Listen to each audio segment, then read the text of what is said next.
The Lumber River region is still reeling from 2 deadly hurricanes, but this region is rising together to respond to the crisis. We'll show you what's driving the resilience.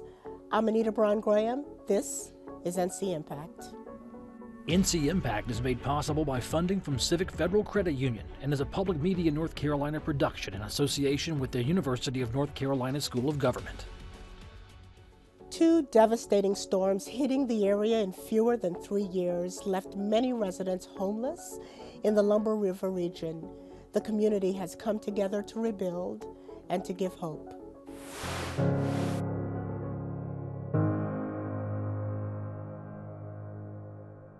What stays in my mind is leaving on the back of a truck and looking back at my house and seeing all that water. I had 5 feet of water that got into my house. And when I got there, furniture, everything was all toppled over. Mold was everywhere. So I had to have the house totally gutted out.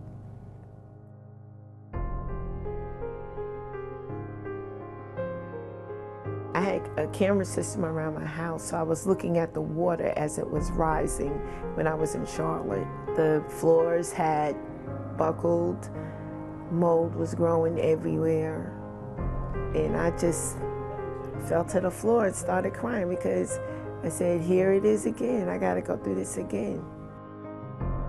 Last time with Matthew, I had, enough insurance to get my house fixed, but this time around I didn't.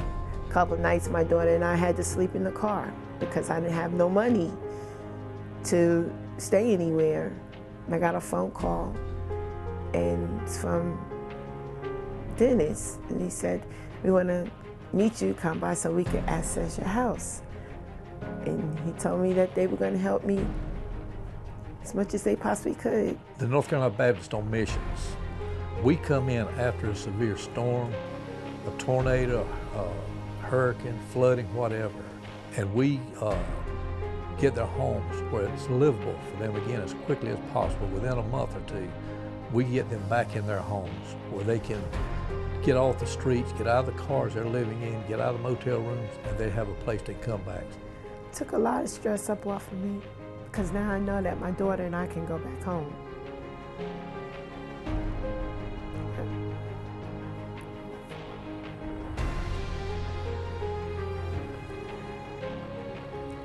Nobody knows what it's like when you have to struggle and make provisions.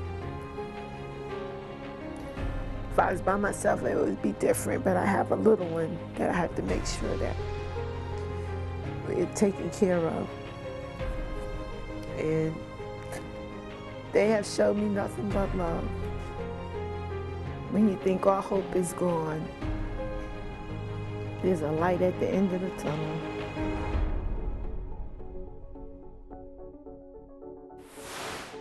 The hurricanes forced many companies to shut down, leaving their employees without work.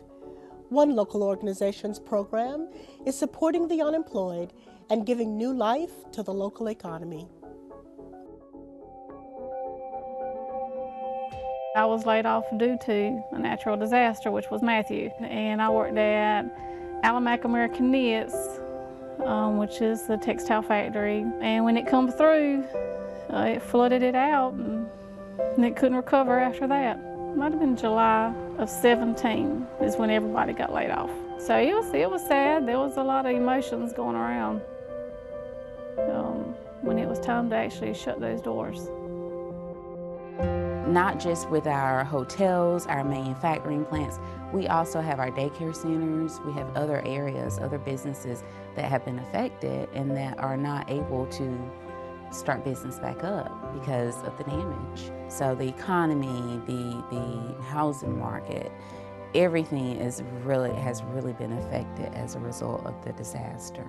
After being laid off, just tried to apply anywhere I could, but one of the applications I had filled out, it was through the Workforce Development Disaster Recovery. The program it's called the Disaster Relief Employment Program. We're placing people in temporary employment positions and giving them an opportunity to make some money to fuel our economy and to be able to provide for themselves. If it wasn't for this program, I know it would have taken me a much longer time to find employment. To have programs like this that give some type of sense of hope to say, you know, we've got you, you know, we know you're in a hard time, but we're going to help you during this transition period.